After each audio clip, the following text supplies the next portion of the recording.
역대상 25장의 내용은 찬송을 맡은 사람들에 관한 이야기가 기록되어 있습니다.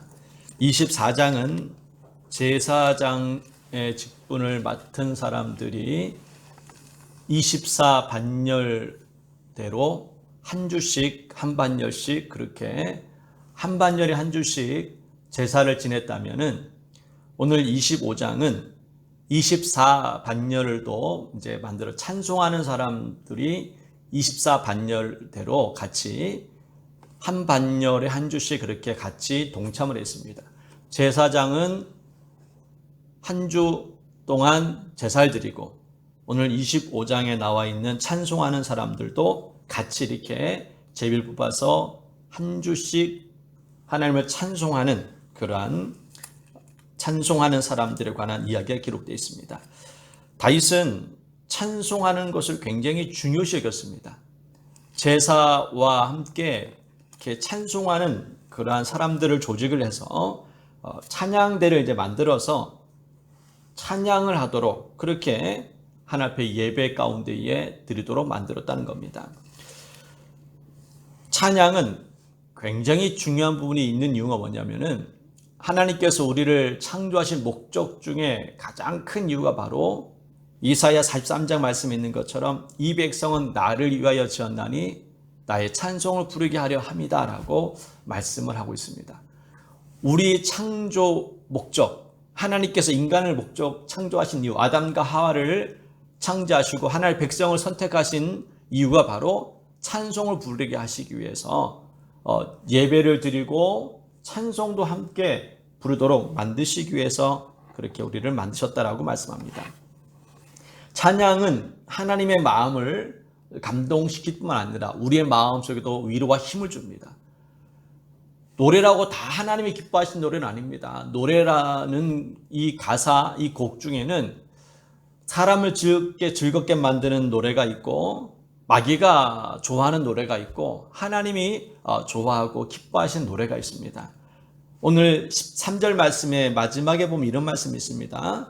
신령한 노래를 하며 3절에 이제 2절 마지막에도 신령한 노래를 하며 이 신령한 노래라는 이 표현이 자주 나옵니다. 신령한 노래라는 얘기는 결국 하나님을 영화롭게 하는 그러한 찬양이 신령한 노래이다라는 겁니다. 그리고 오늘은 이 찬양하는 사람들을 이제 만드셨는데 다윗 조직하고 만들었는데 아삽, 여두둔, 헤만이라는 그러한 후손들이 자녀들이 찬양하는 그러한 성가대, 찬양대를 만들었다는 것입니다. 7절 말씀에 보면은요, 그들이 찬양할 때에 그냥 한 것이 아니라 찬송하기를 배워 익숙한 자의 수요가 288명이라 라고 말씀합니다. 아삽, 여두둔, 헤만의 그러한 자녀들, 형제들이 보시면은 찬송하기를 배웠다는 겁니다. 그래서 익숙한 자의 수요가 288명이라고 말씀한 것처럼 찬송이라고 나는 찬송 못해요 이렇게 하는 것이 아니라 배워야 된다는 겁니다. 하나님의 일들은 나는 못해서 못해요가 아니라 못하면은 다 배울 수 있는 겁니다. 하나님의 이름 안에서 못하는 것이지 못해서 안 하는 것이 아니라는 거예요. 찬송도 찬양대도 이렇게 배워서 하면은 하나님께서 받으신다라고 오늘 우리에게 또 알려주고 있습니다. 다윗이 찬양을 중요시 여겼던 이유가 그 삶 가운데 찬양이 얼마나 중요한지를 그는 경험하고 깨달았습니다. 힘들고 어려울 때에 그리고 다윗이 쫓겨다닐 때 위험할 때마다 그는 늘 하나님 앞에 찬송시를 지었고 또 찬송을 했습니다. 뿐만 아니라 이 사울이 악신이 들렸을 때에 악한 영이 들어가서 사울을 괴롭힐 때에 다윗이 수금을 탔습니다. 늘 하나님을 찬양하는 그런 다윗이었기 때문에 찬양했을 때 악신이 떠나가는 일도 있었습니다. 다윗은 이 모든 것을 경험했습니다. 내가 힘들 때 찬양 부리면 하나님께서 내 마음을 유리해 주셨고 담대함을 주셨고 용기를 주셨고 또 사울 왕이 고통 가운데 있을 때 찬양했더니 괜찮아지는 역사가 나타나고 이러한 것을 오랫동안 경험하고 깨달았던 것입니다. 그리고 다윗은 하나님의 마음을 잘 아는 사람 중에 한 사람이었습니다. 찬양을 얼마나 좋아하는지, 하나님이 찬양을 얼마나 기뻐하시는지를 다윗은 너무나 잘 알았거든요. 그 삶 가운데 그는 경험했고 깨달았기 때문에 제사를 지낼 때에 찬양대를 조직해서 이렇게 찬송을 부르게 했다는 겁니다.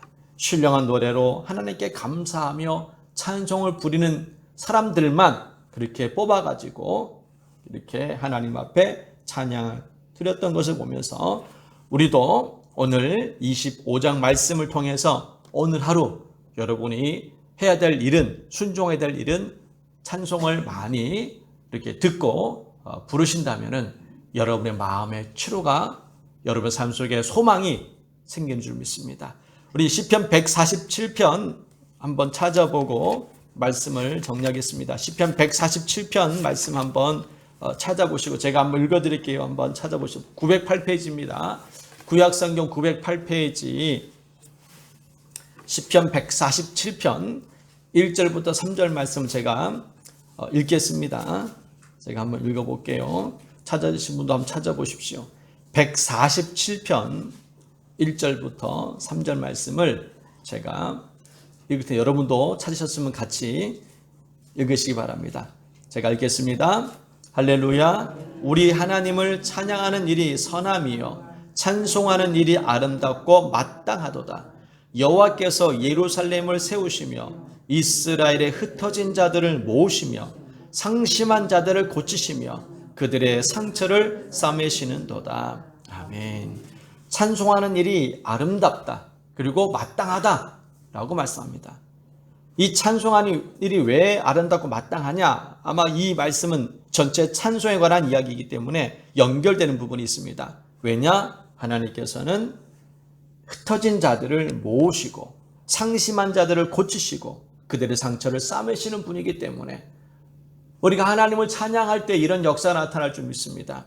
우리의 무너진 것들을 다시 회복하시는 하나님, 우리의 상처 아픔들을 싸매시는 하나님, 우리가 찬송할 때에 우리의 인생에 상처나고 또 고통 가운데 있는 것들이 치료가 된다는 겁니다. 우리가 상처나면은 약을 바르듯이 마치 이 찬송은 우리 영혼의 약과 같은 겁니다. 내가 상처와 영혼의 고통과 절망적인 일이 있다 할지라도 하나님께서는 그 모든 것들을 찬양을 통해서 다 싸매주시기도 하고 막아주시기도 하고 회복시키는 하나님. 그래서 다윗이 그렇게 회복됐었던 것 같습니다. 힘들 때마다 찬양을 통해서 그 삶을 회복시키셨고 다윗이 어려움 당할 때마다 찬송할 때마다 또 하나님께서는 그 어려움을 이기게 하셨고 두려움도 벗어나게 만드셨던 겁니다. 천만인이 나를 둘러 진친다 할지라도 난 두려워하지 아니한다. 왜? 하나님 나와 함께 하시기 때문에. 바로 이 찬송의 힘이라는 겁니다. 찬송할 때 이런 역사가 나타났던 다윗. 그렇다면 오늘 우리도 여러분 힘들고 어려울 때마다 절망만 하지 말고 낙심만 하지 말고 찬송을 통해서 찬송과 기도를 통해서 하나님 앞에 나오시기를 주의 이름으로 축복합니다. 우리가 기도가 막힐 때가 있습니다. 그럴 때 우리가 할 수 있는 것은 찬송하면 됩니다. 기도가 잘 안 될 때가 있어요. 정말 기도해야 되는데 기도가 잘 막혀서 안 나올 때가 있는데 그때는 이렇게 찬송하는 것도 우리가 보통 그렇게 얘기하지 않습니까? 찬송은 곡조 있는 기도라는 그런 표현을 쓰잖아요. 그러니까 찬송이 바로 기도와 같은 역사가 나타나는 겁니다. 다윗이 이렇게 찬송함으로 말미암아 많은 은혜를 깨닫고 힘을 얻은 것처럼 여러분도 힘들고 어렵고 또 문제가 생겼을 때에 기도하시고 또 기도 안 되면 찬송하시고 또 찬송하면은 이런 상처가 싸매어지고 회복된 역사가 나타난다고 주님께서 말씀하셨으니 그 약속의 말씀 믿고 오늘 하루 찬송 가운데에 거하는 그래서 하나님의 놀라운 역사를 체험하고 깨닫는 그런 은혜가 임하기를 주님 이름으로 축원합니다. 기도하겠습니다. 하나님 아버지 감사를 드립니다. 다윗이 찬양이 얼마나 중요한지를 알았기에 이렇게 찬양하는 사람들을 만들어서 제사 때마다 예배 때마다 찬송을 부르게 했던 것을 보게 됩니다. 하나님 우리도 오늘 하루 늘 찬송하는 입술이 되기 원하며 신령한 노래로 주님께 영광 돌리는 우리의 영이 되길 원합니다. 찬송을 통해서 우리의 상처 아픔이 싸매지게 되는 줄 믿고 막힌 것들이 열리는 역사 나타날 줄 믿습니다. 오늘도 이 시간 성령님께서 함께하여 주시고 우리의 찬양과 우리의 부르짖음과 간구함을 격하여 주시고 응답하여